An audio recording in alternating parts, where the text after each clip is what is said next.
Liberia project. Liberia, Mama Liberia. Must all rise. Let's stand together to fight Corona.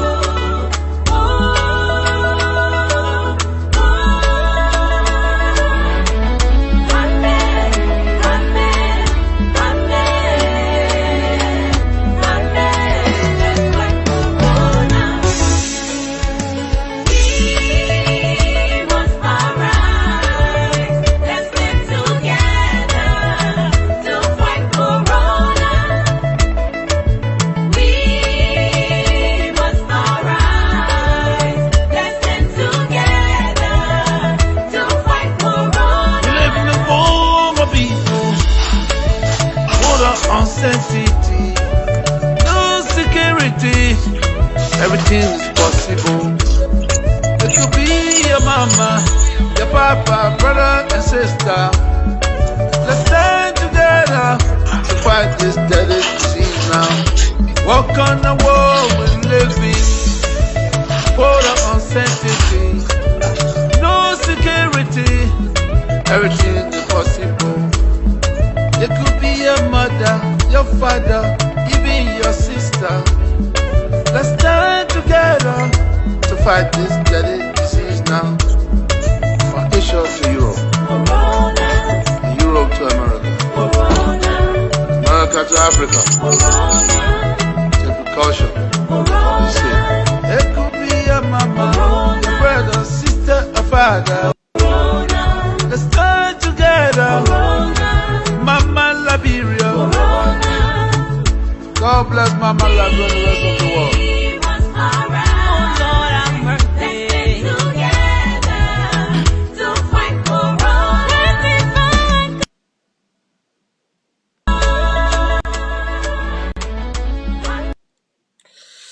Well. I'd like to say welcome wherever you find yourself.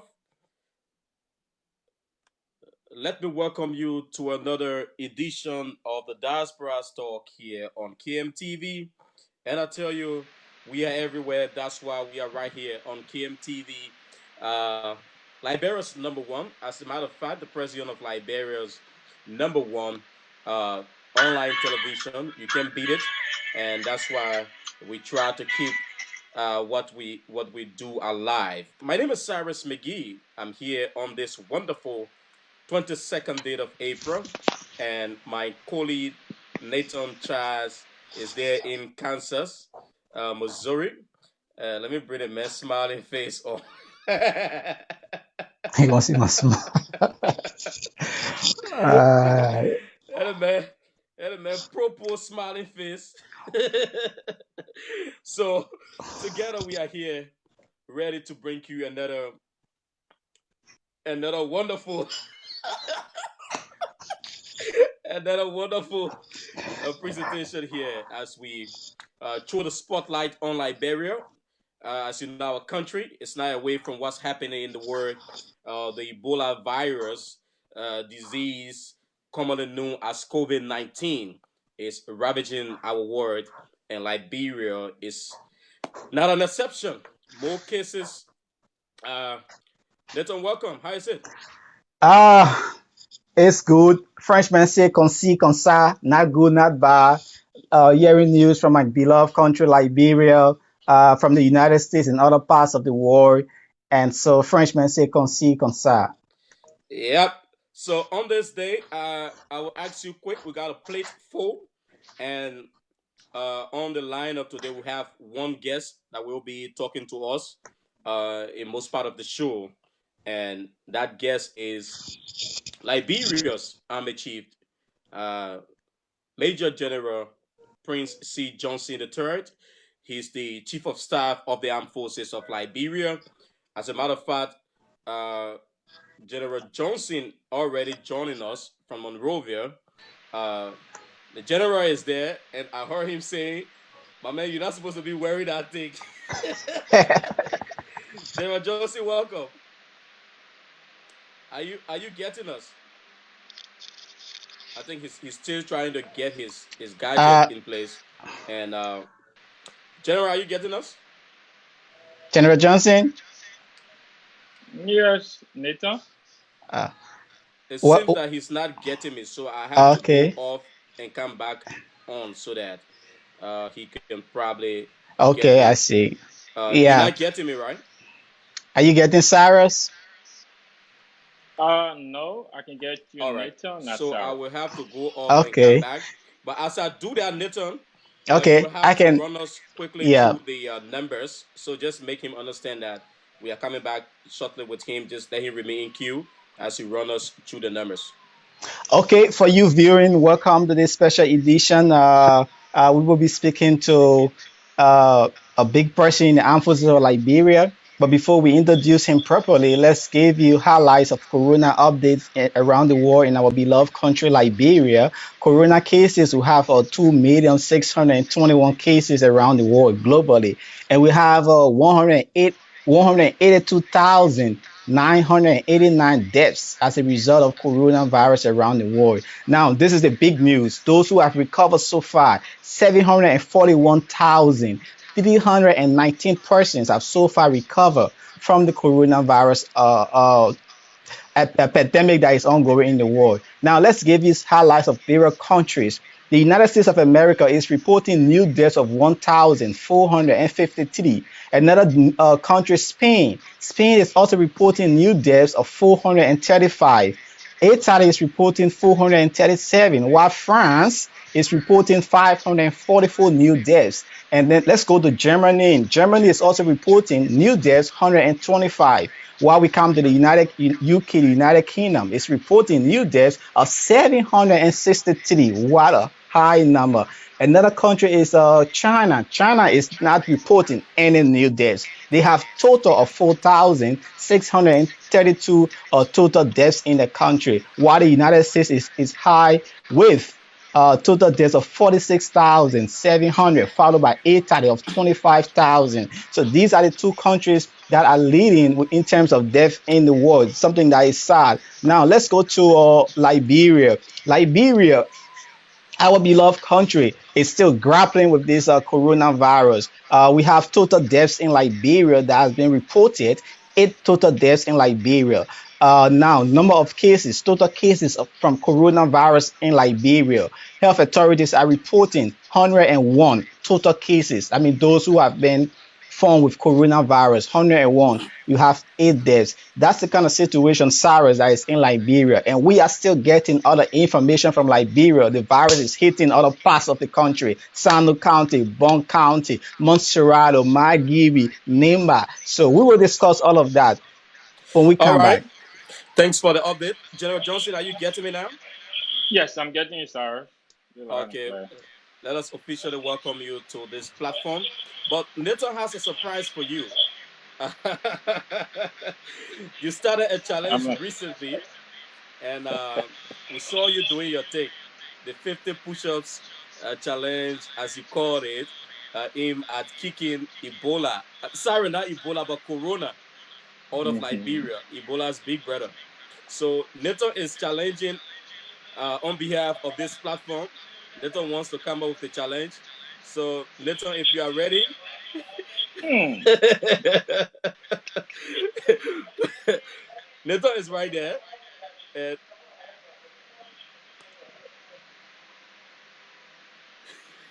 Nathan, we're waiting on you.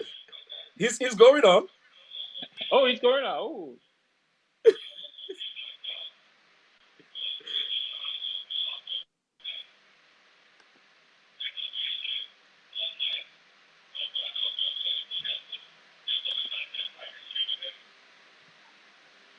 that's good. Yeah.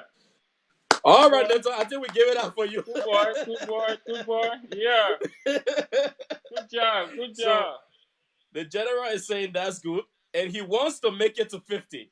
So Oh God. hats up to you, Nathan. And we just quickly Nathan, Nathan, I have a coin for you. I will have to coin you with one of my official coins from my office.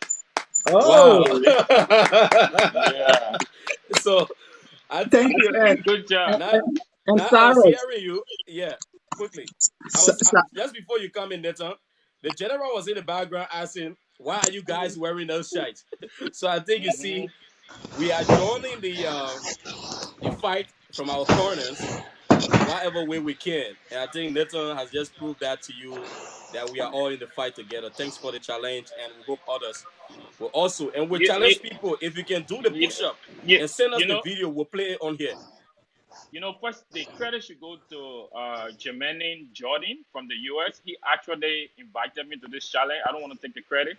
When Okay. Jermaine, yeah, Jordan, he started this and he invited me. And looking at what I do, I decided to join him. So let's give him the credit, Jordan. All right. Such So we will give him the And credit. yeah, and that honestly that has motivated me because usually when I wake up from bed, I just go to work and just do my normal work. But when I saw you as a role model, as a leader of the army doing that challenge in this kind of time, we don't have exercise or equipment, other stuff. Every morning I do my usual push up. I was not going 50 push up. I started from 10. I went to 20 and I went to 30 and now I'm going to 60. So Yeah, I I'm must still commend I'm you. still around 25, so I don't know. I will challenge you till I can reach it.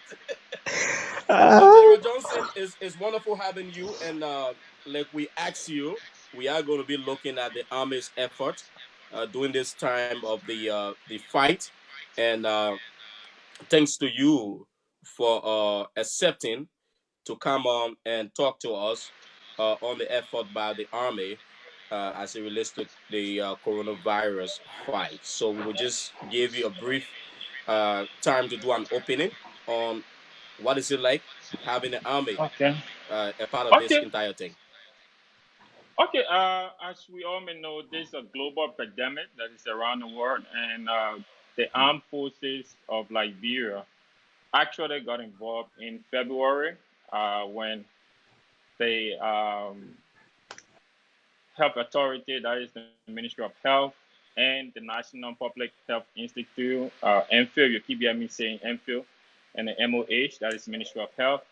Uh, they started the process in February, and we were invited. We felt like fighting COVID-19 in Liberia a necessity for all. That's something like we know because we did this during the Ebola time, and it's necessary that all Liberians come on board, even resident in Liberia, foreigners, to come on board and see how we can keep this COVID-19.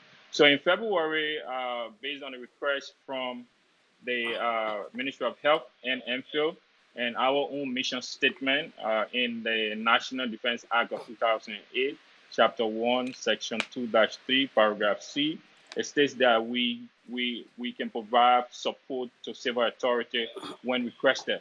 And when they made that request, we immediately activated our engineer. We inducted them to the operations where they needed some support, logistic support, both our engineer unit and our medical unit to assist them in that process.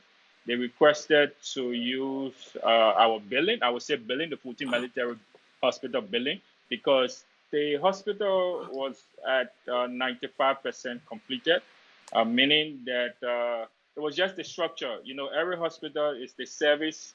The service it provides that. That's how you consider your hospital. So I would say the 14 military hospital was still that building, completed 95%, and the health authority felt it was at an ideal location, isolated, look at the number of rooms, the beds, 100 bed hospital, that they could use the facilities. So we said to the commander in chief, it was approved, President George Manawia. They went to the hospital, did an assessment, and then they started to furnish the hospital with all the necessary things. So our medical unit started to work with them. And then before that, they had one of the POCs area that they identified as the Precautionary Observation Center, POC, at the start base. So they asked our engineer.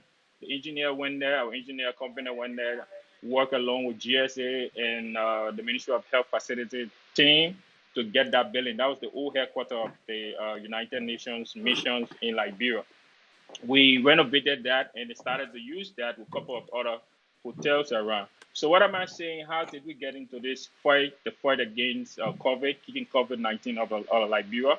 We initially did the issue of we provided the 14 military hospital, we constructed the star base, we did renovation there. We worked with the IMS. The IMS is the incident management system, or for short, some would say the EOC. The EOC is the Emergency Operation Center, where all agencies involved. From there, the IMS EOC was set up. We provided technical support. We worked on 2 pillars there. They had 7 pillars. All of those 7, we had representation, especially the joint security, where we had to support the Liberian National Police, the Liberian Immigration Service, and other security agencies. So we provided technical support also to the logistics that is headed by our staff from Enfield. So while working there, and as the number increased, the expert, meaning the Ministry of Health, on Dr. Jara, Wilhelmina Jara, they came up to announce a national public health emergency. When that was announced, we worked along with them, and there was some restriction posed by the Ministry of Health on what people should do: wash their hands, try to avoid 6 feet apart.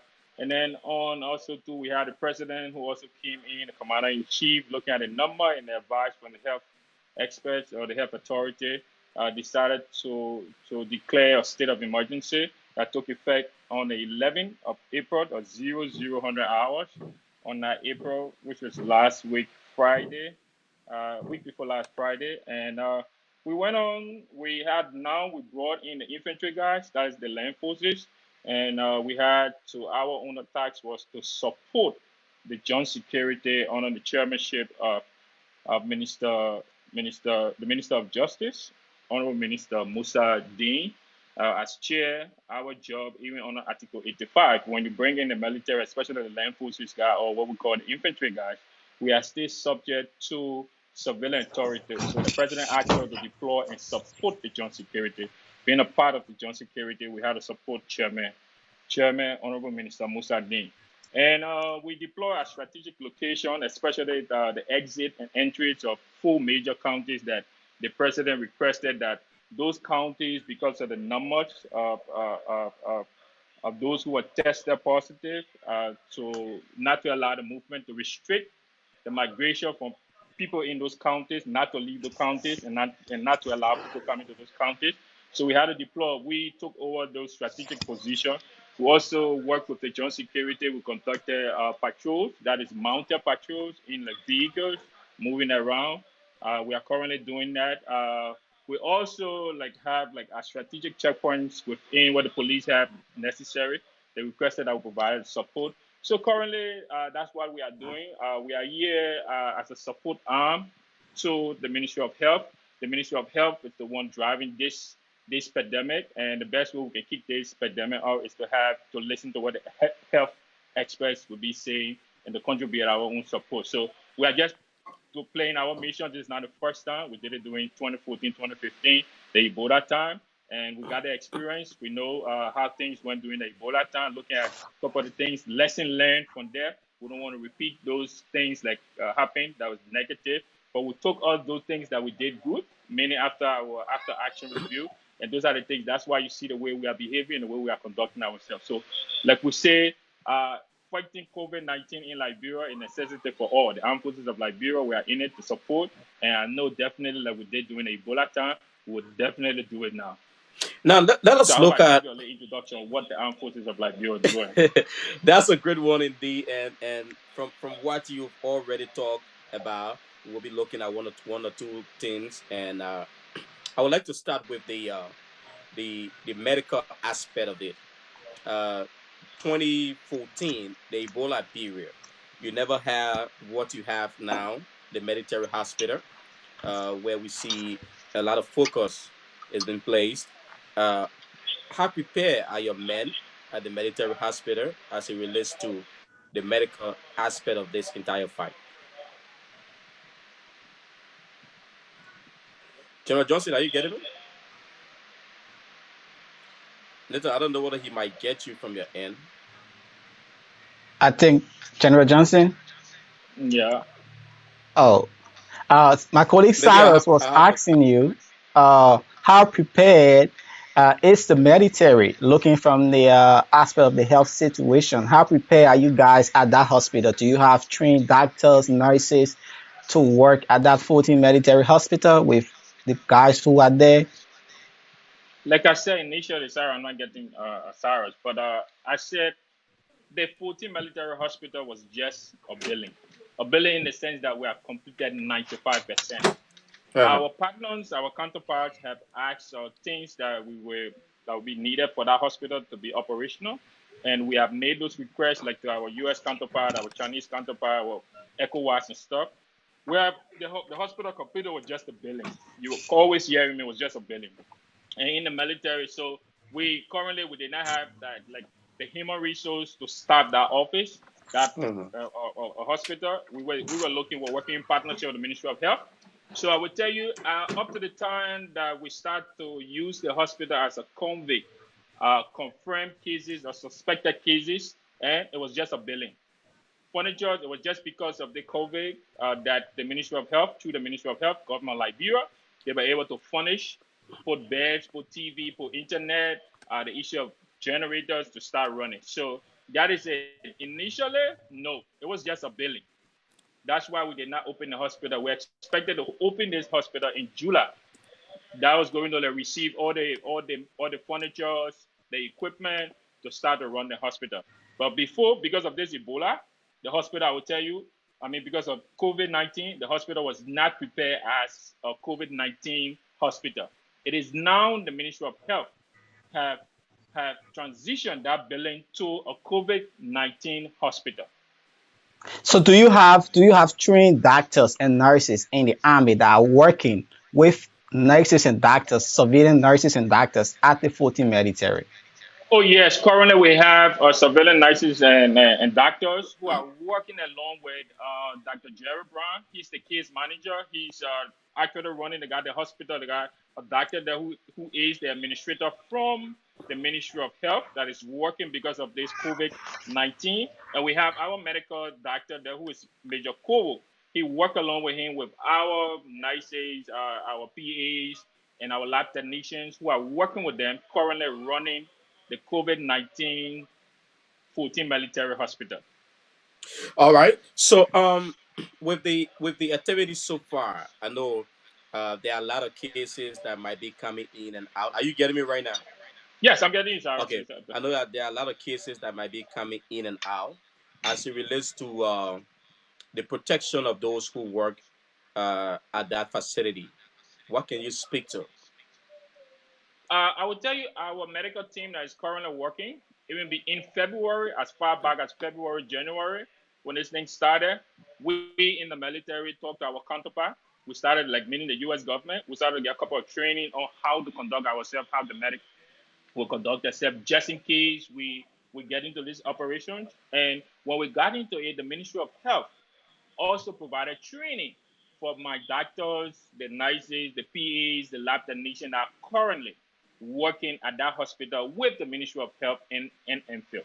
So yes, they went through the necessary training according to the Ministry of Health and MPhil, and they are currently working there.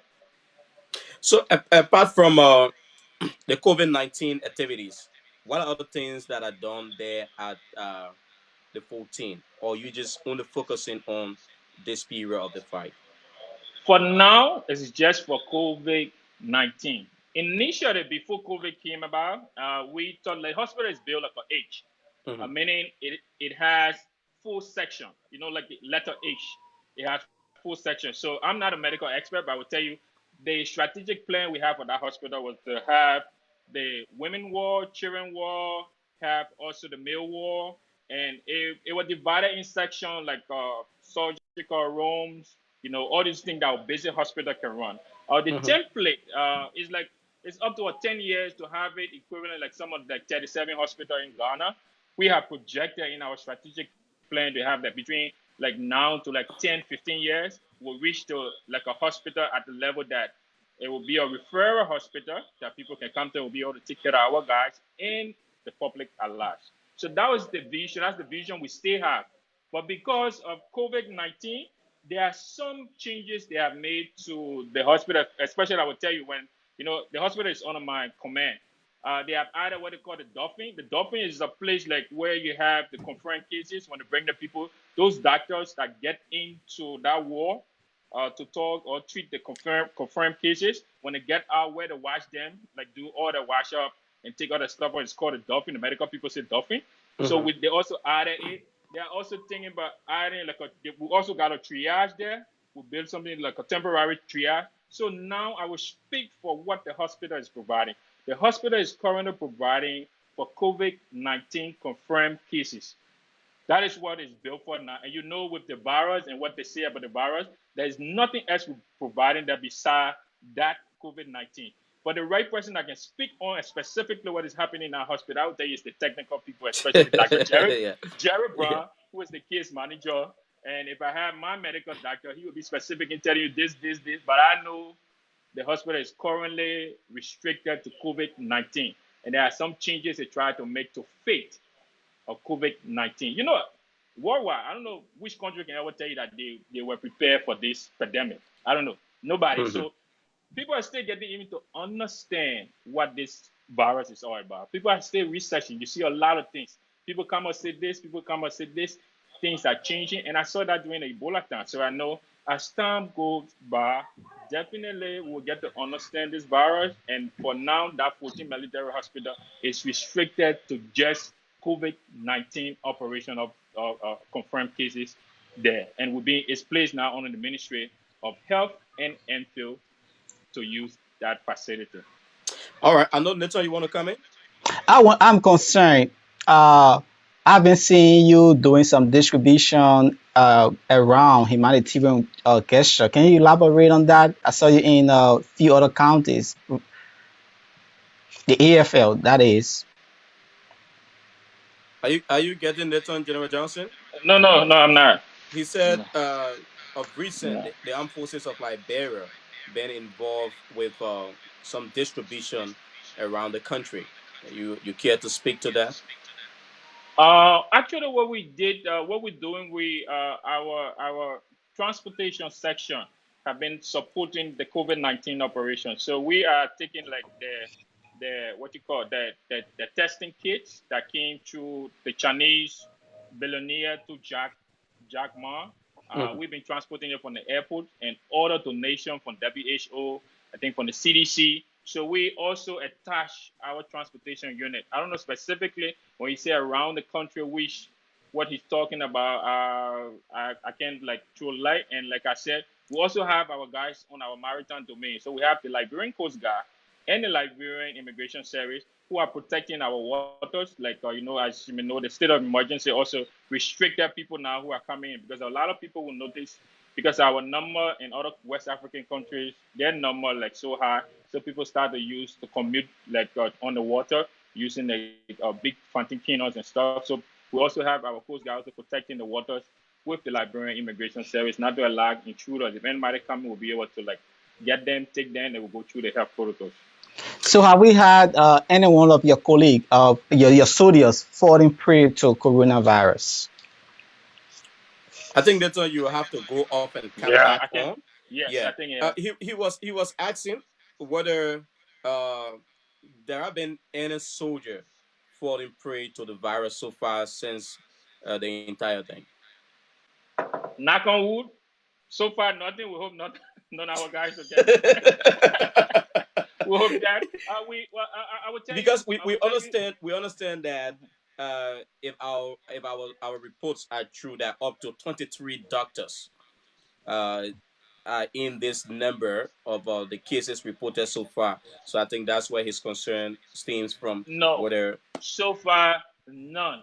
Okay. So far none. Unless Thank God. knock on wood that we will not have any. It's a morale issue. I would tell you it's a morale issue. Even as the chief of staff, I have to go to that hospital. Some people will tell me don't go there, but I can't allow other soldiers that are working there, medics that are working there, and say I'm commanding them because of COVID. I can get it. Then why did I send them there? So it's an issue. It's a morale issue, and we have to go there even with such a position to be able to motivate our soldiers who are at high risks. Our medical guys at high risk. I've been discussing this. We've been coming with a lot of strategy. We've been getting a lot of recommendation on what to do with these medics, and we keep telling people you cannot stigmatize these people. These people are here. This virus, it can be any of us. Who knows? I'm talking to you. Let me knock on wood again. Hope nothing will happen to any of our guys. And all people say, keep it away. Yeah, so Well, No. with that, let us look at the putting out of the infantry battalion, like you put it, uh, to help the joint security efforts. You talk about avoiding the negatives that came out of the situation in 2014. What strict measures are you putting into place, or what instructions are you giving them strictly as it relates to their being out there in the communities? Look, I would tell you, they have under the UCMJ, we got what we call soldier cards. We got rules of engagement for such a pandemic. The enemy is not seeing. The people you're going to face are mostly the people you're supposed to be supporting. That's why I say, you keep hearing me saying, it's a necessity for all Liberians, all residents, all those in Liberia. We need to get on board to get this thing. But I would tell you, always, there's something like always one that will Mhm. always. But what we can do is, as leaders, is to always use the Uniform Code of Military Justice. That if such a mistake come up, we'll be able to go through the prosecution. Yeah. And we understand recently reports of similar actions with people who were allegedly beaten on by members of the joint security, mostly report of the army. Uh, what can you say about that? How far are you with that? Oh yeah, we had an incident in Sleway. Immediately when we were contacted, we took the necessary action.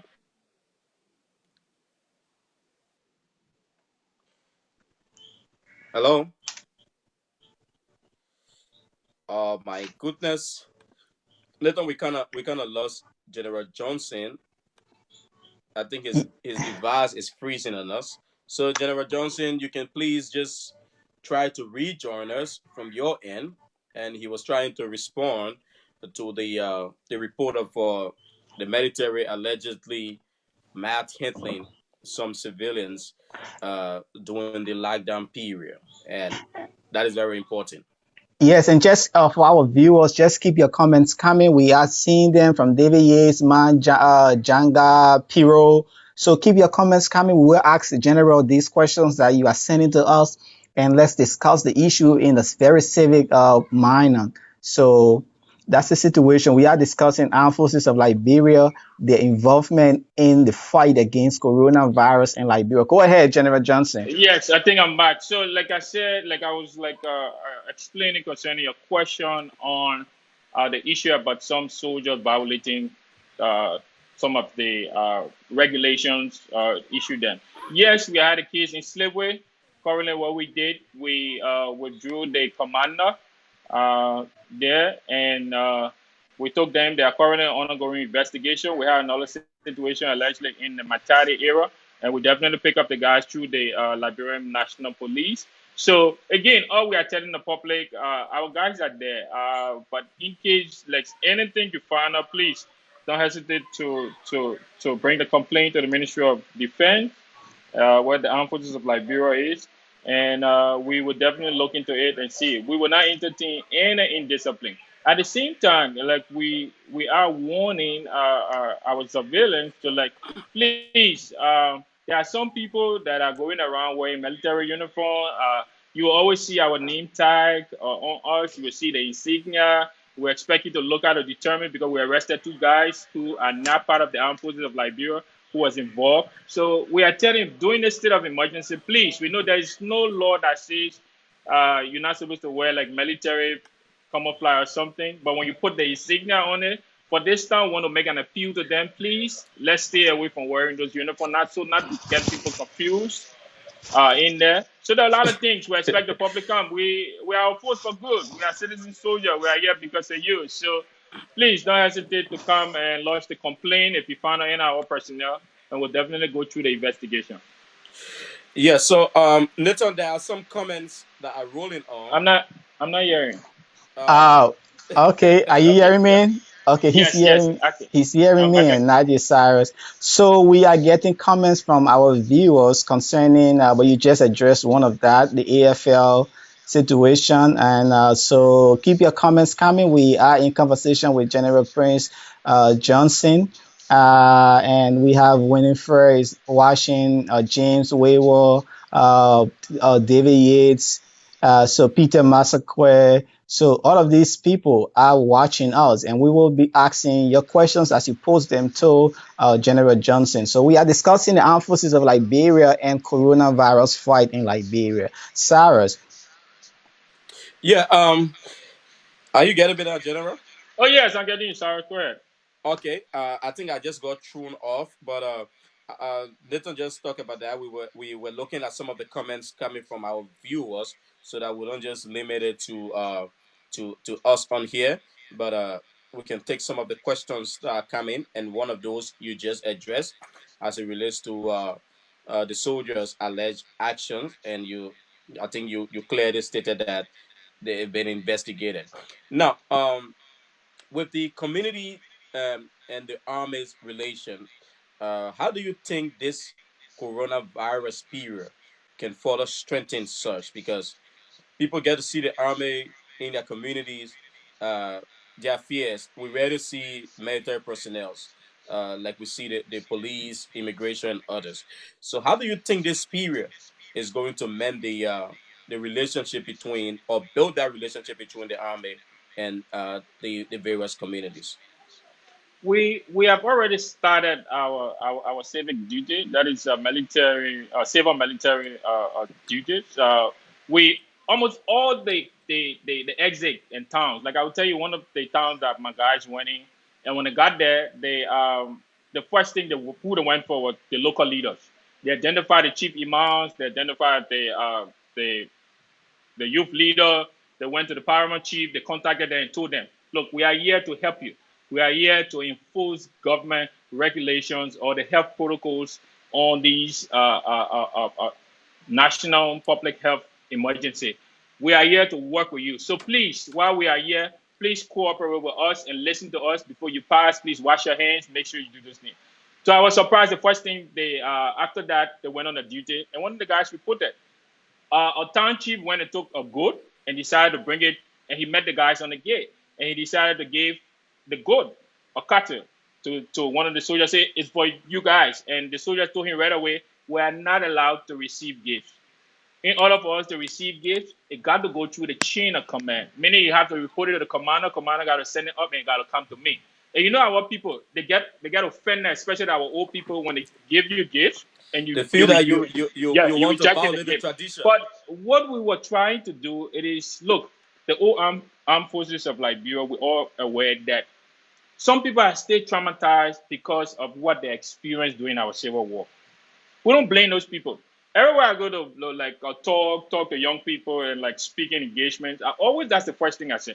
I'm currently heading a military before that was considered as the seventh worst atrocity during our civil war. Meaning they put all the warring factions into category. They had 28 according to the Truth and Reconciliation Commission report.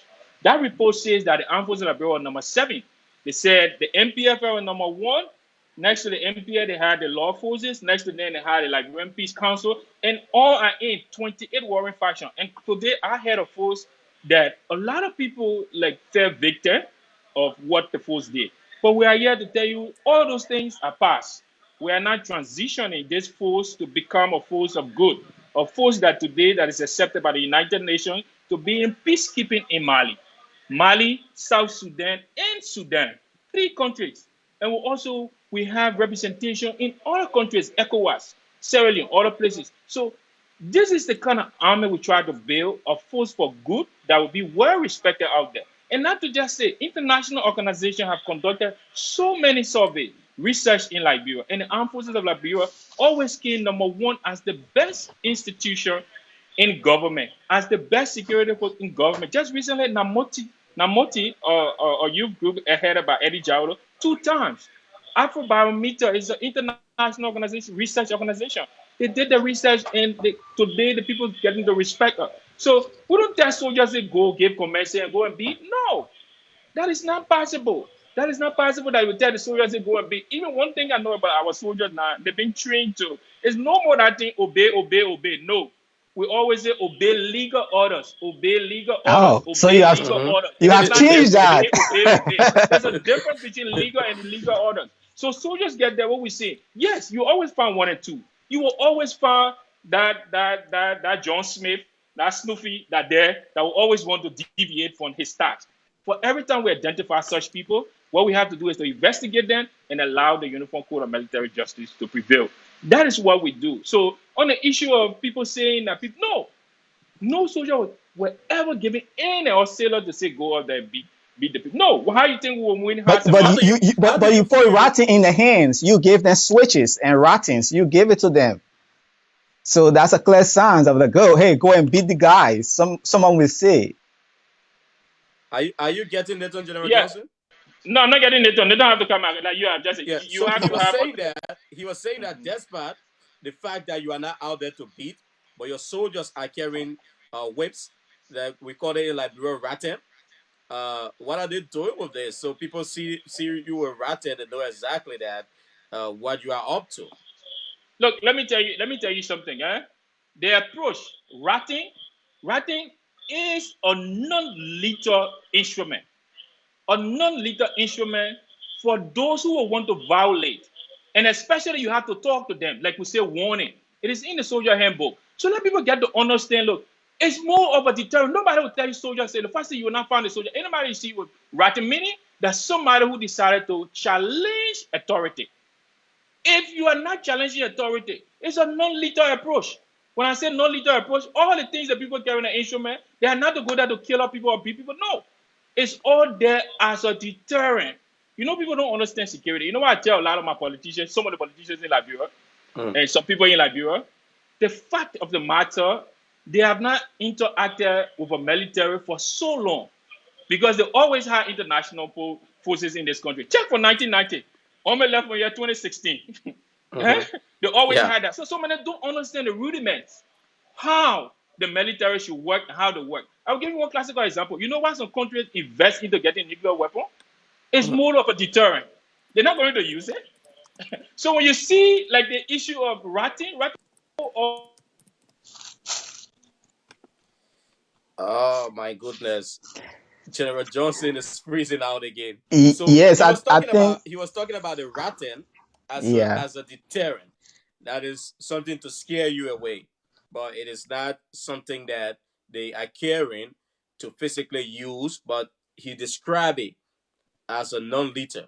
So if you are warned and you resist, the non-lethal force is going to be used. So you see here, the police carry teasers, and if you don't listen, they get to tease you up, and all of those things. But I hope he can come back. There are some concerns here, like Man Janga's son Diapero is asking a very serious question. What process do they have in place to incorporate trained Liberian health workers from the diaspora, especially those within the U.S. Army? So, Nathan, let me just hire you a little bit and bring General Johnson back in the middle. General Johnson, are you getting me now? Yes, I can get you, sir. I think the internet wants to disrupt this process, but it can't happen. So, we understand you said that the whips are used for deterrent, maybe to scare people away, and sometimes if they resist, they are non-lethal, if I get you correctly. They are non-lethal. They are non-lethal instrument. I will tell you, they are non-lethal. What do you expect? We got category. We got classes of non-lethal. For such an operation, now I will tell you. Look, I will not hide it. Some of our guys have misused the whip. Okay. Some of our soldiers have misused the whip. But what are we doing? Are we sitting there allowing them to misuse the whip? No. For every time there's a complaint like what happened in slavery, you saw what we did. We had to send our medic to go and treat the lady that was injured. So every team, every patrol you see that will be being conducted, they have medics assigned. So when we identified that he misused the whip, guess what we did? We immediately arrested him. We pulled him from the field. I'm not saying go and wait. Look, let me tell you. I will give you an example. You know, people keep looking at it, and I don't want people to say it's justification. Human being, the issue of strategy, and when we're doing our analysis in mission planning, what we call military decision-making process, there are a lot of steps we go through. And the issue when we planning to go up there is the issue you always find people who will always come up. I will tell you, people talking about West Point and the issue of West Point, what happened in West Point, August 21st, when the late may so rest in peace. Yes, there were a couple of mistakes that were made. Today, this is why we have applied those strategies not to repeat those mistakes that were made in the past. Lesson learned came from there. So when people come up in analysis, you just give us time to do our job. Have you not seen people who like challenge the authority? You've seen what's happening in the US where you guys are. You're not seeing people challenging, and we know there's a time frame for everything. You're seeing people challenging. All we're doing is just to be able to respect the national health emergency protocols. So, man, nobody will ever send soldiers in the street to say go and beat. Where?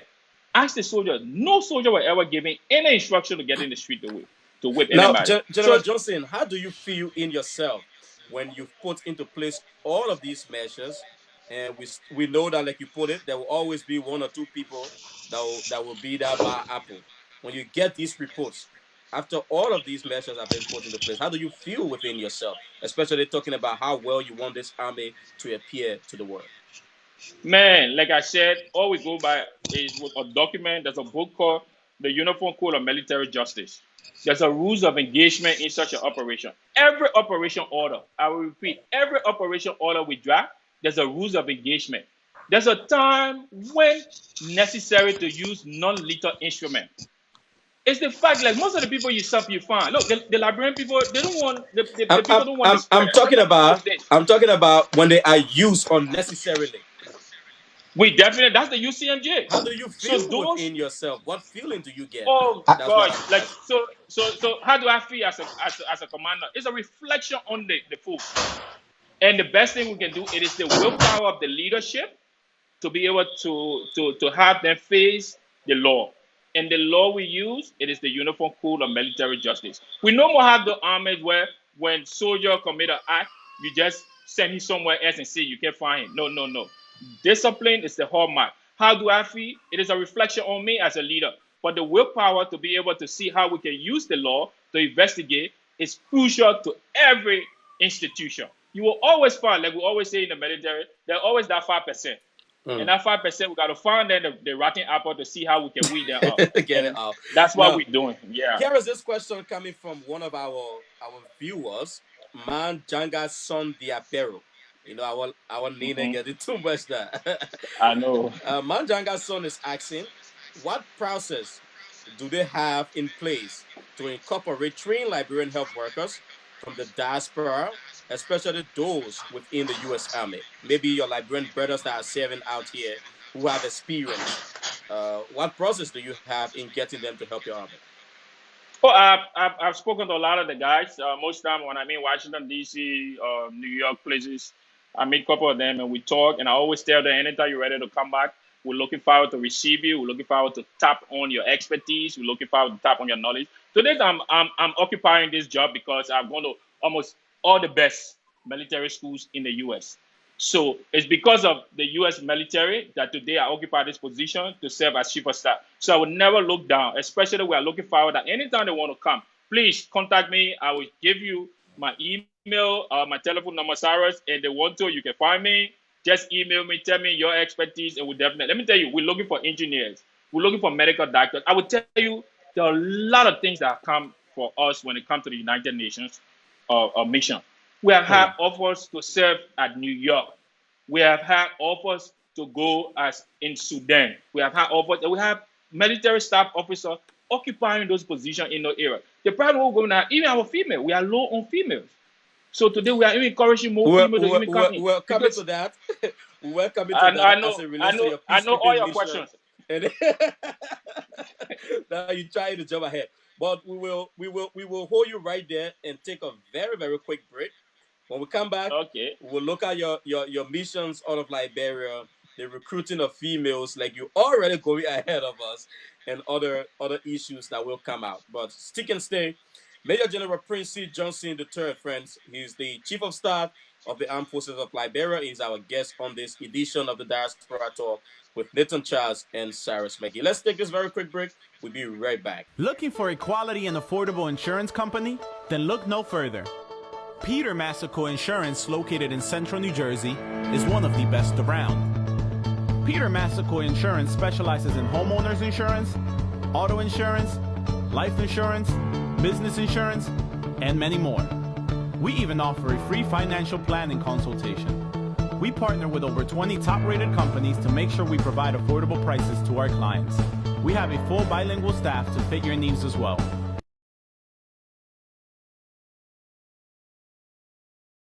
Let Peter Massico Insurance help you today.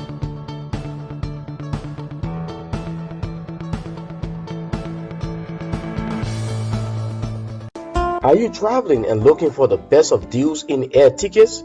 Then let Cavallo Travel do the job. Our team of international travel consultants are well trained and ready to help you save money and fly in comfort to Africa, Europe, Asia, and the rest of the world. No matter your location, contact us on cell number 763-333-2447, 651-263-4440. Our toll-free number 888-900-8960. Or for better still, you can email us at cavallotravel@gmail.com and jenning@cavallotravel.com. Or better still, visit our offices at 5701 Shingle Creek, Suite number 325, Brooklyn Center, Minnesota. Cavallo Travel. Experience the excitement. All right. We're right here on KMTV, Liberia's number one on the Diaspora's Talk with me, Cyrus McGee, and my colleague Nathan Charles. And we are privileged to have with us today the Chief of Staff of the Armed Forces of Liberia, Major General Prince C. Johnson III.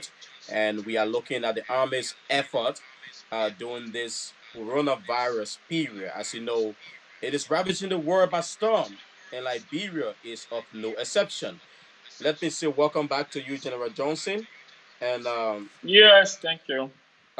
we're just trying to play our role as it relates to our sponsors of this show, and we are glad you are back. And Nathan, I don't know whether you want to pick it up from your end. He was talking about the I'm not female getting it. person. Oh, you're He not was getting Nathan. he So I was think we talking need about to, Yeah, I got you, females. Sarah. yeah, we'll bring him back.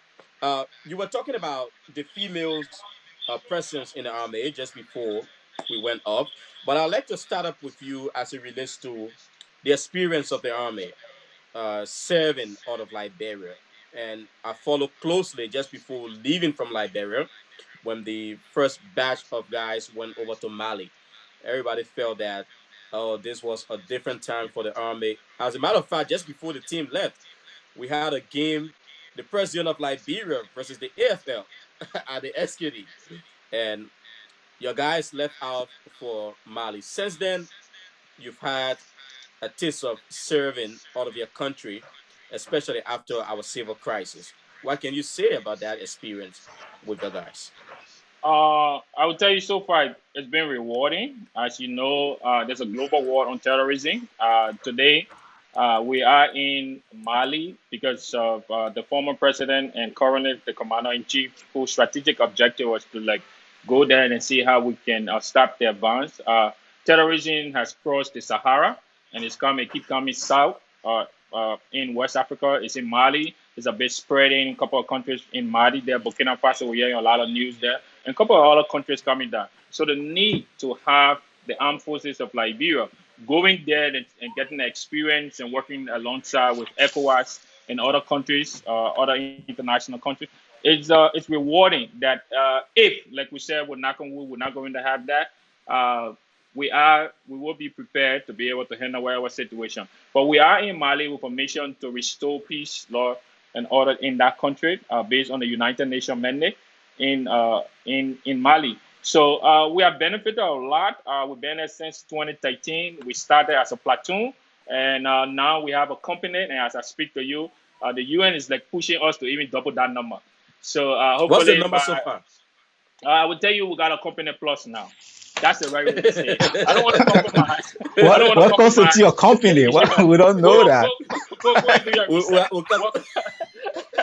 because we But are we came worried. We are we worried. We came don't up. already have have enough soldiers and you taking whole company and battalion out of No, he said a Liberia. little over a company. I would tell you. Look, I would tell you what the United Nations peacekeeping mission in Mali, MINUSMA, has done for the armed forces of Liberia, even the country Liberia. Mhm. This mission, the first thing, the strategic objective, we went in on AFISMA, the African-led forces, in 2013, and then that mission transitioned to MINUSMA, that is under the United Nations. And what we have benefited is the experience of how these terrorists, how they fight, and understanding the weight of operation. So these are given that's the first foremost goal in bringing peace to our region, not to allow terrorism to keep spreading down, so coming down to West Africa, mainly down to the coastal land countries. Another thing, it has empowered our individual soldier and officers in the mission. Why do I say this? Guys leave from here, they work so many years in the armed forces of Liberia with their pay they get. It's difficult for them to build a home. But I tell you, all our number, our statistic that we're receiving, we got close to almost 60% that will get involved, 40% that will get involved into building their own homes. Out of that, 60% will complete. This is a mission that empower individual families, that today these guys can empower their families, get into business because of what they receive after a year. We bring a lot of money to this government. And when I say to this government, the issue of US dollars revenue we generate that come to this country. So there's a lot that the United Nations providing. Currently, they are even asking us the possibility of extending our mission to Central African Republic. But we're saying, wait, let's handle Mali first. We'll look into that, but we can have a military staff officer going. How come today we are in Sudan? We are in South Sudan. The possibility is just because of COVID, we're just about to deploy people to Burundi. The African-led mission is supposed to be going to Burundi. So there are a lot of things we are benefiting from there. As a country, we are there to fulfill the mandate. As you know, the war on terrorism is a global war. There's no country that say it's an island that you don't know what will happen. So we are in that fight with the international community. Two, it is the experience our soldiers are benefiting from that operation. And the most important thing too, it empowers the individual soldier when they return for such a mission. So what's the update of soldiers who got wounded a few years ago in Mali while serving on the mission? Can you provide us an update? Okay. So what happened? We lost one. May his soul rest in peace. We received his benefit from United Nations. We went to the public, and he received his benefit. His family received it. Not him in particular, his wife. That is the Nessa King. His wife and his daughter received that. We had Titus, Sergeant Titus, who also became incapacitated. Can't walk again. He's currently here. We are also behind the United Nations. We also deploy our defense attaché to New York, Lieutenant Colonel Homer, who is currently in New York, running after the benefits. We got Brian, who's another guy who was injured during the May 7 attack, 2017. We lost one, got 3 injured, but so far the one we lost, our soldier have received his benefit. Those other guys, the United Nations knows the process. So we're still waiting for their benefit to come, and it will definitely, but they are currently in the force, they are receiving the salary, and we are taking care of some of them. Yeah, because some in line with the benefits, one Frank Montgomery was asking, what are the benefits for the people in the military or army, along with their spouse and their children? So I think you just yeah. Yeah, currently, what do we have? Currently, based on the National Defense Act, we got, if you retire, which we expect maybe we'll start to retire people in the next 8 to 10 years, because they'll be reaching that age. You definitely get between 50 to 60% of your current salary when you are retired. You also have 3 months to resettle. But there's another plan we have, the Ministry of Defense have to present it to the Defense Committee in the Senate and the lower house. They have received, we're hoping to start that, but because of the COVID, I know it's going to be another, not setback, but delay in getting that. I would tell you, as a chief of staff, it's not the benefit I would want, but currently we are working with what government providing for our soldier. Right. And another question just before we come back to the other operations. Somebody said thanks, sir, for the oversight role so far. But I would like to I'm not ask getting your group. Cyrus if he's talking. I think I Uh, can get you Nathan. All right, so Nathan, Sarah's you can come in and probably become Samuel Bami say thanks, Sir General Johnson, for the oversight role so far, but I would like to ask your good office to please provide adequate PPEs for the AFL personnel that are implementing the lockdown. I also recommend proper training for them on how to use PPE safely, not to endanger their lives, because those guys are family members.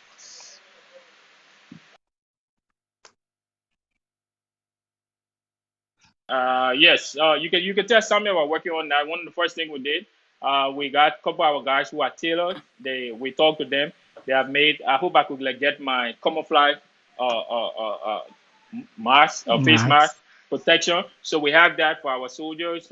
We talk to, especially depending on the kind of engagement you are involved in. Definitely, we have PPE. We have some of them have the face, the sheet for the face, and we're working with our own medics to get those things so we can send out the feed. But yes, the people who are really at high rates, especially the medics who are working in the 14 military hospital, yes, they all have those like PPEs before they go in. The guys who we send out, especially the land forces guy or infantry that go out, it's a must. It's a regulation that everybody should use a face mask everywhere you go in our barracks, our dependents. We have passed that message. If you don't have a mask, you can use a scarf that you have. You can definitely use that. So that's what we're doing already to provide. We know it's a challenge on the issue of PPE, but we're trying to tell soldiers your life matters. So be careful how you conduct these missions. And while you are in the field, you always have to protect yourself because you don't know. All right, so let's look at the retention rate in the army so far. What can you say about the retention rate? What are you doing as it relates to going out there to encourage more people? You were also talking about females. What could be done to encourage more women into the army to be maybe the next General George? Oh yeah, the team of our last Armed Forces Day, this going Armed Forces Day, February 11th, was all built around getting more females into the military, and uh, our our own research we did we started up with like 8% in 2014, 2015. We had like around 8%. As I speak to you, that number dropped to like around 4%. So what we're trying to do, we're trying to attract more female to come in. That's why we build our team around the issue of how can we attract more female to come to the military. Do you know why? Uh, there are a couple of reasons according to the research. The research is still going on because one of the recommendation was we should conduct a research within and identify those issues why some of the female left. I would tell you some people in the military is not made for them, or they come in. There's a difference between expectation and reality. People come with high expectation when they get into the force, they're like surprised. So sometimes they turn to a weakling, and sometimes they leave. Yes, there are some challenges we face. The issue of accommodation that have been a challenge that have discouraged a lot of some of our personnel, and we're trying to work on that, working with the government. But yes, this whole COVID-19 issue again have hit us. So there's something we got to work on. We're talking to the government. We're just expecting the finance minister have assured us through the minister of defense, Mambus, that they were going to provide some funding for recruitment.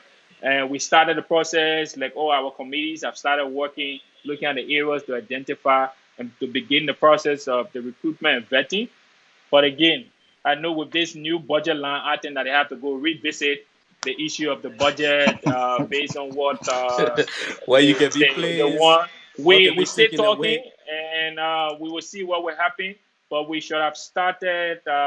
We were looking like around June because the budget year there was nothing in the budget for recruitment. The 2019 2020, but we have placed for 2020 2021 something there to see how best we can recruit. Yes, we work in the government. They have assured us.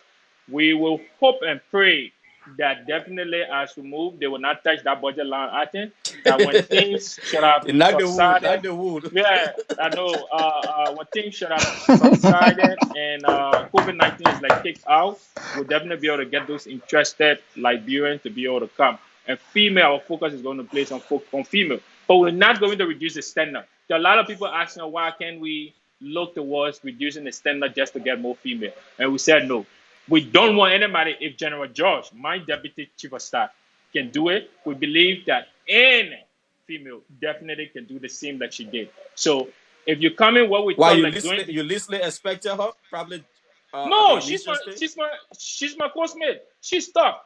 I will tell you, she's tough. I saw her. She beat some guys in the PT. She could shoot on the range. She was very good on the range. She's when you give her like responsibility, operations come to operations, she can execute. I trust her to the letter. And I saw her beating some guys in our class because she's my coursemate. Meaning we joined the military at the same time. We were Oh, all okay. course and we went. She's tough. Don't see her looking like that. Dare try and mess with her. She brings not it going down to like a get tree. Oh, shoot. Oh, yeah. So we believe that other female can do the same. The problem we have had in our recruitment drive is that in the urban era, female in the urban era, a majority of them could not make the physical fitness test. Okay. But the rating test, they pass.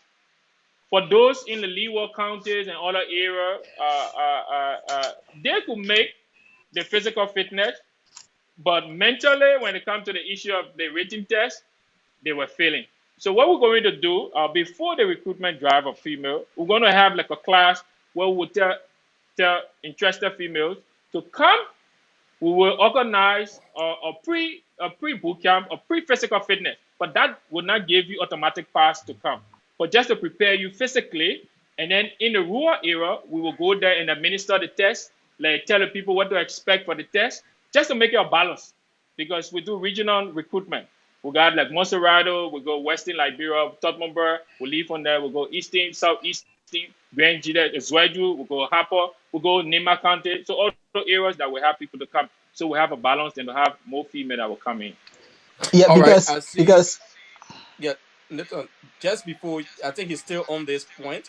Where my comment is asking, good evening, General Johnson. What is the Liberian military doing to expand the size of the AFL? So I think not just encouraging females, but expanding the army generally. I think you talk about Yeah, go ahead. you talk about budgetary support, which you pray that happens. But what are you doing? In other words. We do have a 10 years plan. It started far back as 2015 to 2025. In there, we have the issue of the strategic plan identified the issue to increase the size and to take a strategic position around the country. So Okay. we do have that plan, but a lot of the plan comes with especially the issue of renovating. We got like close to 29 military installations within Liberia. Majority of the installations, because of the war, went to wreck. So what we're doing is to renovate some of those areas and then deploying our guys there to be able to support the local joint security in those areas that will not have to commute. So it's a strategic plan, but I will tell you, the plan will only be successful. That always in strategy, you got three things. You got the end state. One of the end state is to increase the size of the force. That is one of the objectives we have in our strategic plan. The next thing is the wage. How will you do it? Yes, we said, okay, we got these guidelines to do this every year, 10 years plan. This is the wage. We're going to use our Armed Forces Training Command to conduct training. We're going to get out there to the university campus, talk to people who are interested, talk to professional people to be able to recruit them. The next thing is the means, the resources. So if you have the end state, the ways and the means in order to achieve the objective, if one is lacking, especially the means, which is the resources, we cannot recruit to conduct training and bring somebody and government cannot pay them. Where will we take that salary from? So it is a challenging thing, and looking at the constraints that our budget is currently facing, we know it's difficult, but we are working with the Minister of Defense, our Commander-in-Chief, to see how best we can work that we'll be able to recruit and then be able to expand the force. So we do have a plan. It is written, and all we're looking forward towards like the issue of how can that plan be supported. But we're definitely looking at. So tell what his name George, or I don't know who asked that question, Connor, Boyma Connor, tell him definitely we're looking in that we have a strategy and definitely we'll be able to expand the force. All right. So I was asking earlier on, as it relates to the retention rate, what can you say generally? I would tell you. I would tell you. Because of the elections, it's been like, and now this year, it's been like almost 2 or 3 years. We have now recruited, and there's a need to really look into it. We have people who've been discharging people who have violated the UCMJ. We'll be having people who've gone on AWOL. So AWOL meaning absent without leave. So we are working to see how there's a need to definitely recruit. We have told the Minister of Defense and the president, the commander in chief, and they are working towards to see how we can look. But we expect what is happening, I will tell you, is the fact that we are not retiring people. We are not reached that age yet to start retiring people because this is a new army that came out 2006. If you look at the regulation, the oldest was around 35 because the regulation, the criteria states that you have to be between 18 to 35. So technically, looking at, we're going on for 14 years there. So we expect the next maybe 8 to 10 years, that one will start to retire people. But most of the people that are getting out now and we're working with government, so maybe after, if we do conduct our recruitment, retention definitely will be able to reduce that and see how we can move forward on that. So what's the size generally? It's the, I'm not going to tell you my size. We got one brigade, we got a couple of men around. But check the internet. We have about 2,000 plus, I would tell you. We have about 2,000 plus. That's good for you. That's good for you, Cyrus. Okay. General Prince Johnson III, the Chief of Army of the Republic of Liberia, is our guest here today on Diaspora Talk. And I think we've had a wonderful, wonderful time. General Johnson, we've of late seen the strength of or the morale of your engineering battalion, the medical guys as well. What are other areas you love to comment on that a lot of Oh, spotlights are not thrown on the look, army? we are looking for lawyers. I tell you, we are looking for lawyers. And lawyers that will come to the military and make good money with the United Nations. Let me tell you, I will tell you something. Look, when we send an officer to like on a mission, a lot of them, don't let me say this, but they get close to almost 60 plus thousand United States dollar every year. I think I come For my a brother soldier, Jackie from for a Mali. soldier, for a soldier, for a soldier that goes, they get not less than around 17 to 20,000 United States dollars. If a Okay. person who is making 2,200, let's say the minimum is 200 and they're making 2,200 a year, that is 2,200. And the person doubled the size by 70. Most of the guys have not seen such a cash. So the army is so attractive that I can tell you, even during the Great Depression 20 in the 20, they didn't bother the military. Recently, we have a global downturn of the economy all around. You saw the intention in the military? Look, it's a secure job.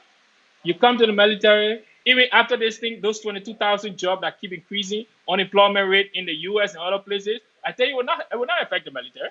If it were, it would definitely affect the military. So, look, the best place, I love this job. I have the passion of doing this job. My father did. I'm here. Look, if you come to the military, definitely they can educate you that when you leave, you are prepared to move out there. You will So definitely get it. So there are a you lot of things. you talk about lawyers. What are other things? We need medical doctors. We're about to open a military hospital. So what we're doing, we're even trying to adapt medical doctors. When I say adapt, if you meet the qualification, we take you, we adapt you, we send you to boot camp to teach you. There's a basic 3 things you got to go understand: how to shoot, how to navigate, and physical fitness. So after those things, when we finish with you on that, you definitely employ. I tell you, it's interesting to be in the military. It's really interesting. It's not an institution that you come to get rich. We say it is the way of life. You come to serve the people of Liberia. What we're doing now, we're trying to build a military that when you leave the military, you will be able to get out there. There's a process through the commander in chief. Today we're trying to have the issue of accommodation. Our research has found that if you check our former AFL, even up to this time, some of them are still complaining about benefits. Some of them, they left the military, they served for more than 35 years. They didn't get anything. Some of them were kicked out of the military, the Wailing Star, after even serving the country. Yes, some of them committed atrocity.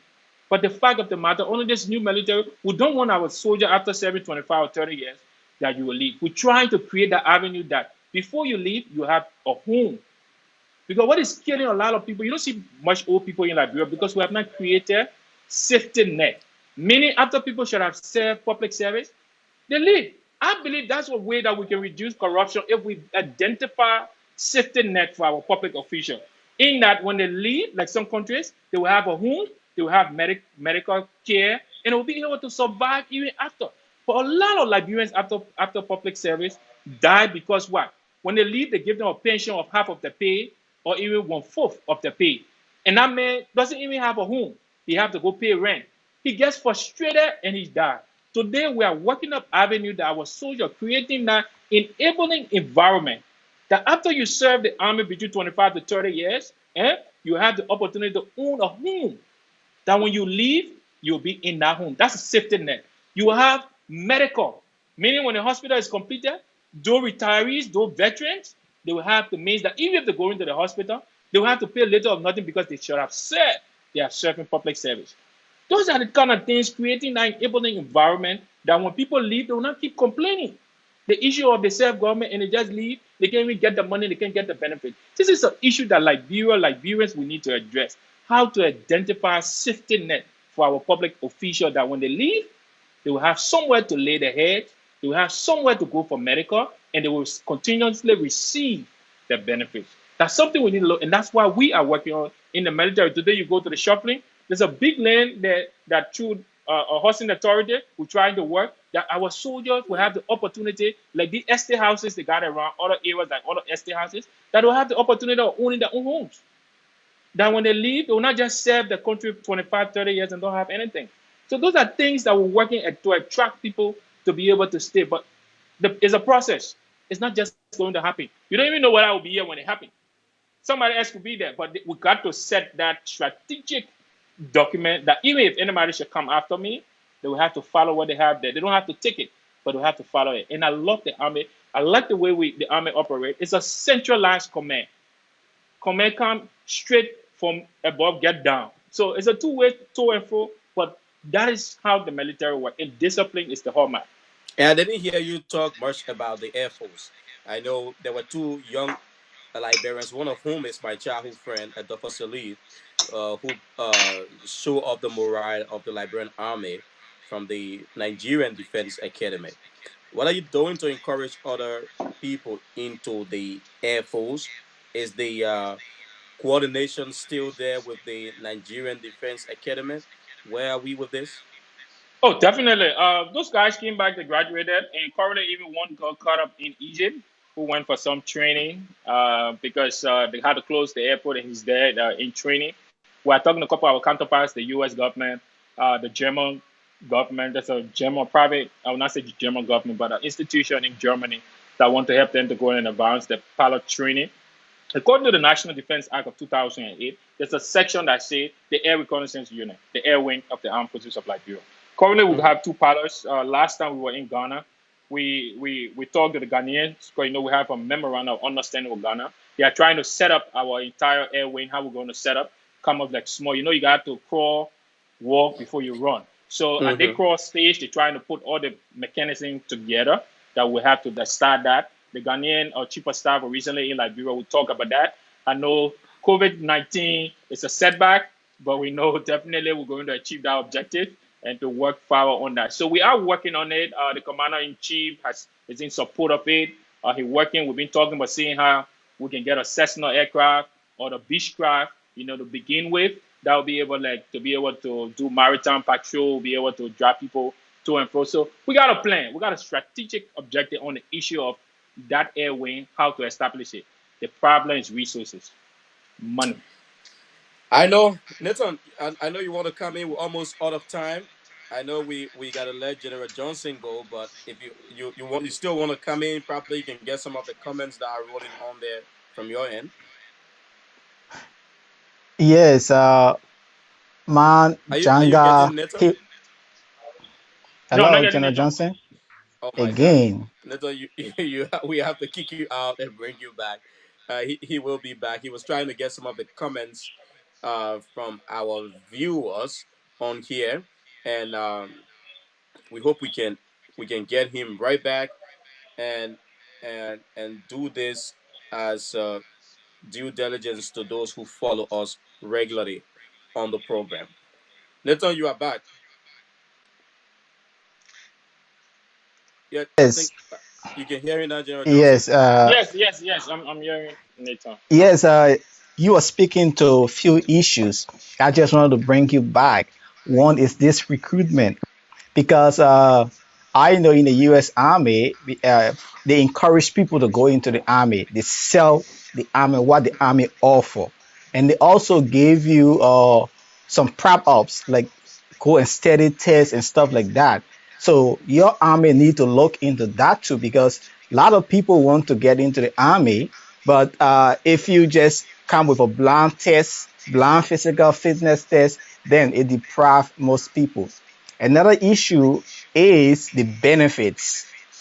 We need benefits for our soldiers. People want to join the army, they need benefits for the family, life insurance, health insurance, and other stuff. So, are you also thinking about that? And what's the salary structure of the army? We okay, good. I will start from bottom up. The first issue was the issue of the salary structure. Currently, the minimum people make in the army, that is the gross, is $200. So there's some deduction after like income tax and a couple of deductions. Sometimes it dropped to like 160, 180. I will not be specific, but the minimum gross is around. That person who like just transitioned from civilian to being a soldier that come in, so it's a private. So we have as you move on from a private to the next rank, definitely there's a higher. They add I think for $50 or something on there. So that is how we do. So that's the bare minimum a soldier get. For the exception of that, they get a 50-pound bag of rice every month, or 50-pound bags of rice. So we also have this group insurance for medical that we have with a company called Medicare that you and four of your dependents, so 5 person, to go to the hospital with like some restriction on like when you go for OPD, that is outpatient treatment. The amount I think we have specific, it's restricted in there, common because it's a group insurance on there, and that's it for now. So if we have somebody who lost a soldier, mostly we allow the family to spare in 3 months, and we're not looking at increasing that to like 6 months in the barracks because sometimes we had the embarrassment that sometimes we lost soldier. You also receive your benefit from Medicare. We also take care of your burial, all those things. And before we had this compulsory savings, I think you're aware. I think the case is being adjudicated by the criminal code C. So what we're going to do, because we have to pay back the compulsory savings to those who have not received the money. So far, about 1,500, I think 55 have received the money. We started from the lowest rank down. So we're hoping we'll complete that because look, the best thing, the benefit, even like you're talking, there are some deduction from military personnel as savings, like in the US, that they keep some of your money. You know, they add money up that when you leave after 15 years, you get this package. If you want to continue like 20 years, they put interest. So we got something tailored like that. It just need to be going to Lord for us to accept that. So all that I'm talking, I would tell you the army is built and tailored after the U.S. military. It's just that we can pay the same. Like I think the minimum of private makes in the military is above I think 1,200 if I'm not mistaken. I think 1,200 or more than Yeah, 1,000. I think it one was just thousand. increased. Yeah, well, Yeah. because once you have a degree, you carry Yeah. like 2,000 and Officer. change. Yes. Yeah. Yeah, we haven't done reached. I would tell you for a second lieutenant, that is the way we say the first rank for officer. We become an officer. Like, I think the money is around I think 400 something there, if I'm not mistaken. I think when the gross and then through deduction, I think it dropped. I think 3 to 400. I don't have the specific. You know, I graduated from Iran a long time. So, but yes, that is like for that is like for officer. So we are tailored like just like the U.S. Army. We send people to school. Yeah, I went to the only army school in Fort For Leavenworth. one. Oh, I okay. went to Leavenworth for a year. I spent to Command Staff College, U.S. Command. That is the only Command Staff College that the Army has. They got 4. Wow. They got the Marine, they got the Air Force, and the Navy. They got there, and then you have of Leavenworth. I went to Leavenworth 1 year. I spent there. They spent more than $100,000 for my school fees in that school through the U.S. government donation. So those are things you can benefit from the Army. We got people who are lawyers today because the Army paid their school fees. Yeah. We got people who are going out, who are like, will soon be your medical doctors because they're working in line with the issue of the AFL paying their school fees or having scholarship for them. We will want to do more, but I will tell you, it's not there. So our Army is still just like the U.S. We don't have those attractive benefits, like what you tell people after 5 years, where you have to re-enlist. You give them. We don't have that because our government don't have the money. But we know in the future we'll definitely work towards that and see how we can have that. There are benefits. There are also challenges. Don't get me wrong. I told you the issue of our challenges is the issue of accommodation is a big challenge.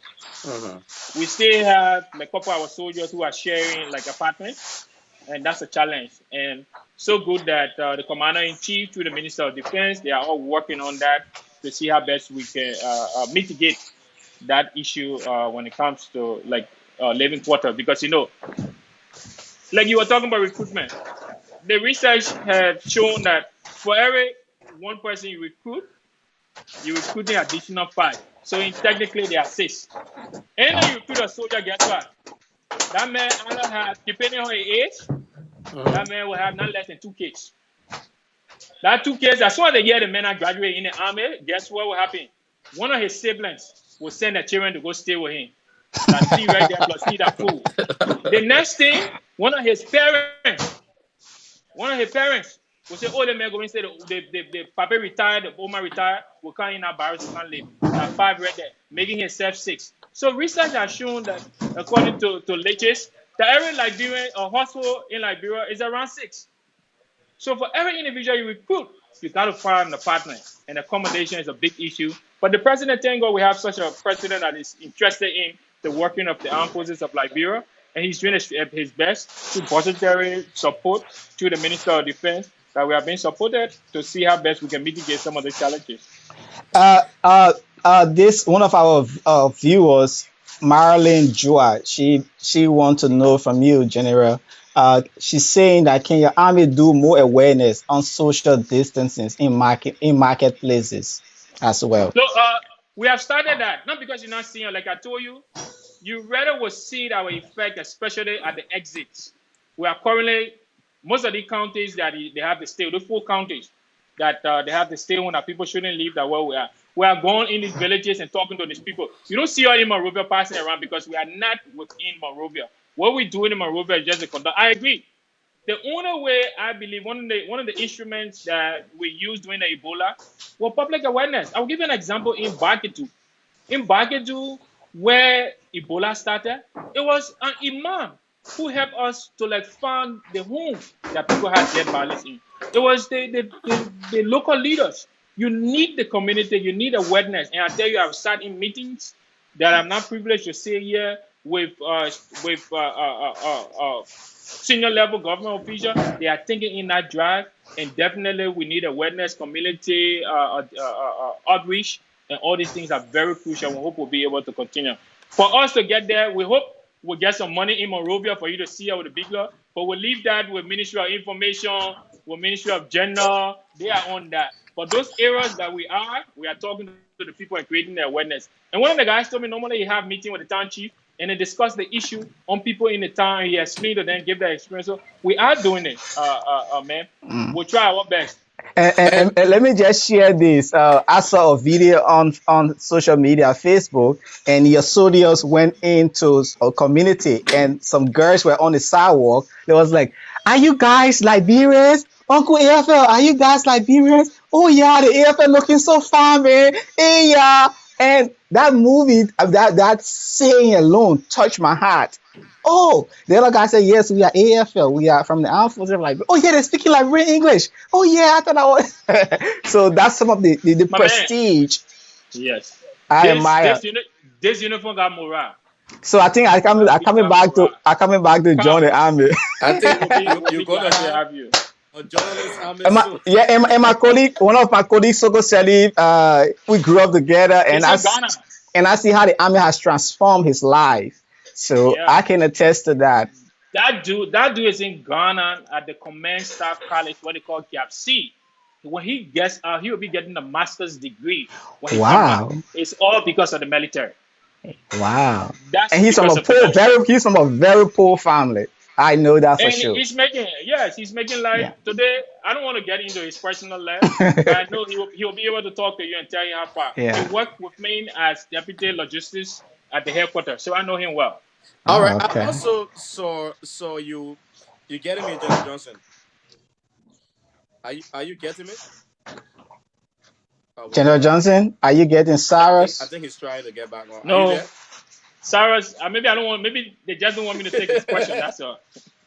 Oh, Cyrus will be joining back. We're still talking to General Prince Charles Johnson, and we're giving you some highlights about the armed forces of Liberia, the work they are doing battling coronavirus. Talking about the army, how they are recruiting and restructuring our army of force for good. Cyrus is back. Cyrus, you can continue. Yeah, General, are you getting me now? Yes, I'm getting I, you, I Sarah. was I was talking about your efforts, your community efforts, cleaning those communities just before the country went into the lockdown. Are you still going to continue this during this period? Oh, definitely. This is something we do. Let me tell you, this COVID-19 have put a halt to a lot of our activities. We also go ahead and do community roles. We do cleanup campaigns in various communities. We also do medical outreach. We sometimes engage with institutions and work. So I know this is something that we say when it hearts and minds. You know where we came from. The only way our people will be able to respect us and have the confidence in the military is to work along with them. And in that is under the civil military operations. So we are working in there and you will definitely see us. I would tell you every Armed Forces Day, February, we do that. We're looking towards adding Independent Day, but that will be determined based on resources in order to move to do that. Some of these things just really don't need money. It's just the issue of talking to the people and meeting and then talking to them. So we definitely are looking towards doing that. If we are called to do that, we definitely do it. We are doing community roles as I speak to you. Some areas, people write us and tell us, and we get into the community and help. We do medical outreach.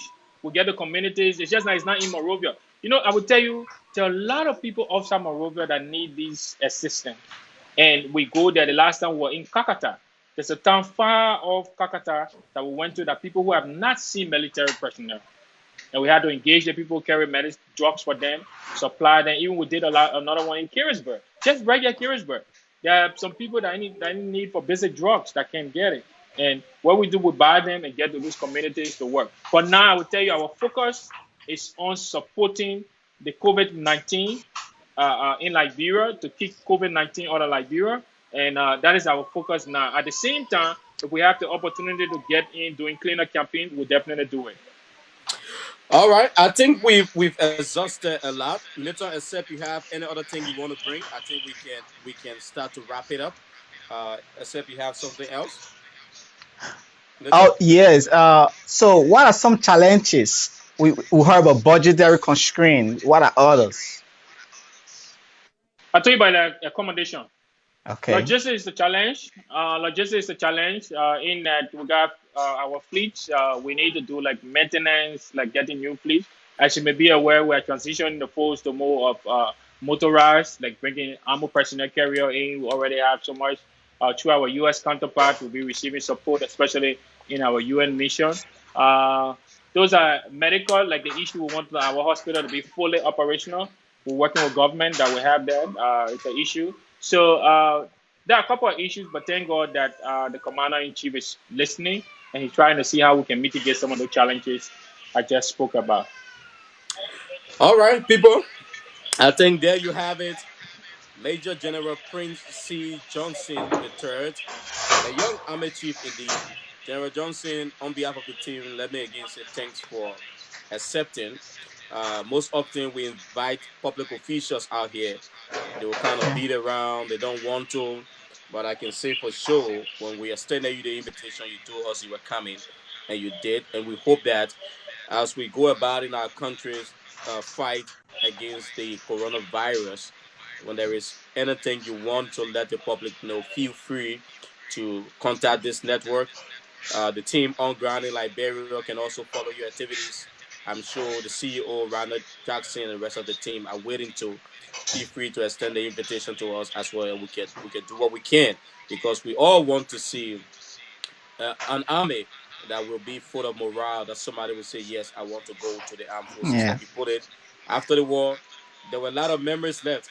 But I think with your hard work and other guys there, our defense authorities, I think we're getting to see a brand new army working Yeah. for the people of Liberia. I'd like to say thanks to you and everyone who Okay. are behind it.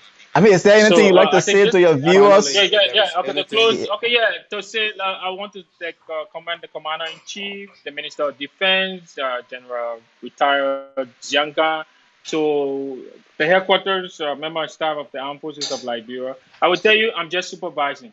It's all because of these people that I am what I am, and all credit goes to that private soldier who is currently at the gate or who is like providing those checkpoints at night while I'm here in my apartment. They are there working. Credit goes to them. It's all because of them we are doing what we're doing. It's all because of them the Liberian people have this trust and they believe in us. Before I close, I would like to say fighting COVID-19 in Liberia is a necessity for all. Please, social distancing, the issue of always wash your hands with soap and clean water. Sneeze into your elbow, or what you have to do is always use a hand sanitizer if you have to. Always no shaking hands as the public health. Let's respect the issue about the state of emergency. It's all because of us, and let's give the health people the necessary support for them to drive this COVID-19 to kick it out of Liberia. Again, thank you, KMTV, for this opportunity. We're looking forward to working with you and the team. And we are asking Liberian people, we need your support. It's because of you that we are here. So thank you so much. God bless Liberia. it's like you always ahead of us today because like you just said, we That's always all, ask our man. You can't guests beat to give them. us some of the measures just before the leave. I think you just did that in your wrapping up. And we wish you all the best. Stay safe out there with the guys, and we pray God's blessings upon you and the entire crew. Thank you. Thank you so much. Bye. All right, we let you go, Major General Prince Charles Johnson III. He's the Chief of Staff of the Armed Forces of Liberia. Other people say the Army Chief. And later, there we had it. Most of our concerns we talk about, I think he addressed them. And people out there, I know you might not have had him say everything you wanted him to say, but I think he addressed most of the basic issues surrounding our army.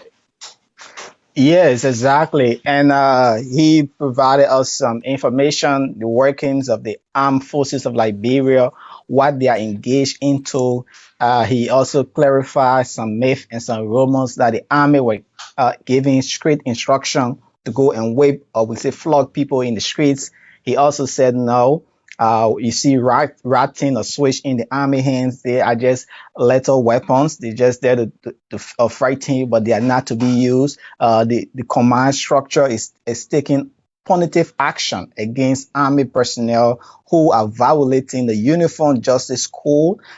He said they are investigating these people. We heard of a situation that happened.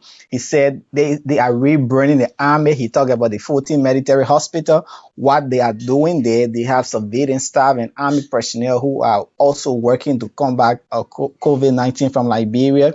General Johnson also provided you in depth of the army, talking about recruitment, talking about the command structures, talking about the mission to Mali. So these were things that he spoke about on this program, and he also called on Liberians to avoid social distancing, obey the command by the health authority, That avoid is shaking practice hands social and other things distancing. like that. So he also paid homage and he also commended his soldiers who are standing at checkpoints tonight as we speak, who are in the core. We call it mosquito biting them, who are helping to prevent and protect Liberia. He also salutes you guys for your hard work. He said it is not because of him, but it's because of you guys, and you guys should work together to make sure that our army be a force for good. So these were some of the things, highlights from General Prince Johnson III on our platform today. He also commended everyone for abiding by all the social distancing. And he also talked about some of the challenges of the army and the issue of recruitment, the issue of housing, salaries, and he's expressing the hope that our legislators, Yeah, whether it's in the I mean, recast budget or the new budget year, will look at the army, talking about the army's relation with the communities and how he's willing to help. The guys are out there in areas providing services to where people need them most. So I think we had a wonderful time. And my name is Cyrus McGee. Nathan Charles is out there. Nathan, tomorrow my birthday, my man. are you kidding me? I'm no, I never wanted to say it out here, but I mean, Oh, it just feels good to be just hours away from clicking into another 365 2018, days. 2018 years old. Yeah, 1080. Ah, I'm turning that's 18 good. tomorrow. Oh, happy birthday and wish you more years to come. Life Yeah, is a so stages. Like Moses Suarez said in one of his songs, every stage you yeah, reach, you got to fight. it's another level. So It's we just another keep level. fighting, and it feels good serving humanity, doing what we're doing, in our own weak way to throw the spotlight on our country. So all of our people out there, we like to say to you, as you all go about, let's observe the protocols out there, do what we can to help protect our communities, protect our families, our friends, stay safe. If you are sick, report to the nearest health center, get Yeah. treated, because up to now, my friends, we don't know. Some people are showing no signs and they are being tested positive. So Yeah. somebody just next to you could be a carrier of the coronavirus disease. You may not know. And for some of us who are considered as essential staff, make sure when you get home from work, just kind of fresh up, wash your hands as often as possible, for not less than 20 seconds, with soap and water, and General Johnson talking about coughing in your elbow and all of that. Those are things that we need to do. And this new word, we need to practice social distancing and make it work. Until then, Nathan, we catch up on Friday. Wash your hands. as, as often as possible. And God Yeah. bless you guys out there. Keep following us, KMTV. We are the best. That's why we are everywhere. Have yourself a wonderful, wonderful time out there. Stay safe. Bye bye. Fellow Liberians, coronavirus is real and it is in our country, Liberia. Please, let's follow all the preventive measures prescribed by health authorities.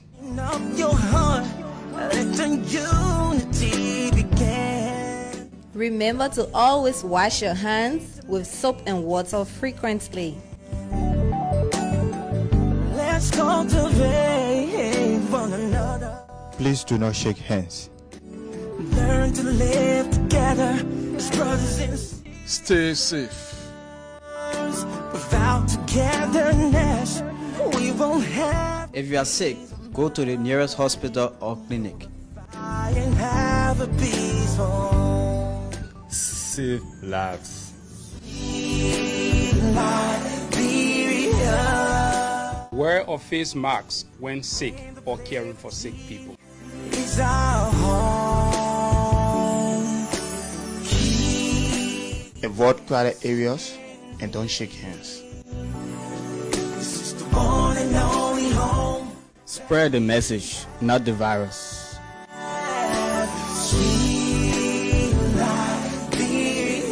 Sanitize your hands and surface areas that have been touched by others.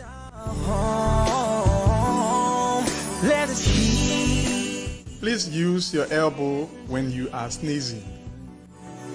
It's the one and only home that we have. Please stay at home. if you feel sick. Better still, contact the health team by dialing 4455. Love is all we need to make it stay.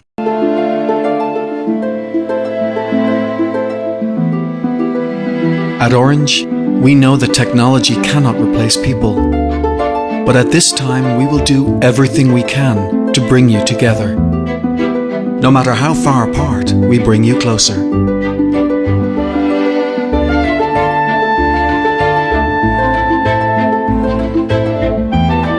Brings you closer to what matters. Orange. Affordable insurance company? Then look no further. Peter Massico Insurance, located in central New Jersey, is one of the best around. Peter Massico Insurance specializes in homeowners insurance, auto insurance, life insurance, business insurance, and many more. We even offer a free financial planning consultation. We partner with over 20 top-rated companies to make sure we provide affordable prices to our clients. We have a full bilingual staff to fit your needs as well. Let Peter Massico Insurance help you today. Are you traveling and looking for the best of deals in air tickets? Then let Cavallo Travel do the job.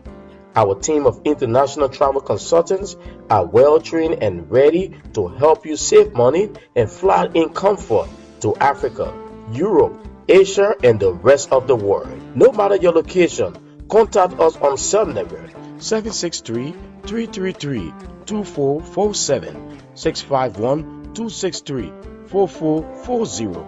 Our toll-free number 888-900-8960. Or for better still, you can email us at cavallotravel@gmail.com and Jenning@cavallotravel.com. Or better still, visit our offices at 5701 Shingle Creek, Suite number 325, Brooklyn Center, Minnesota. Cavallo Travel. Experience the excitement. We are project. Liberia. Mama Liberia. Must all rise. Let's stand together to fight Corona.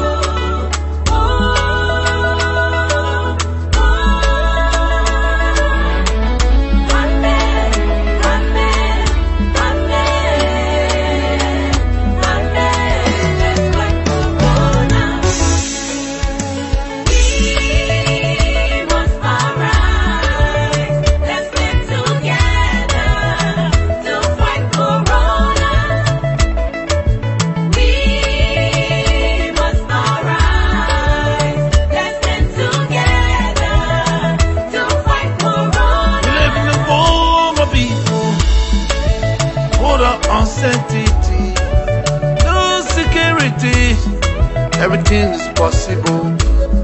It could be your mama, your papa, brother and sister. Let's stand together to fight this deadly disease now. Walk on the wall we're living, for the uncertainty, no security, everything is possible. It could be your mother, your father, even your sister. Let's stand together to fight this deadly disease now. From Asia to Europe, Corona. Europe to America, Corona. America to Africa, Corona. Take precaution. Corona. It could be your mama, your brother, sister, or father. Corona. Let's stand together. Corona. Mama Liberia. Corona. God bless Mama Liberia and the rest of the world.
Satan.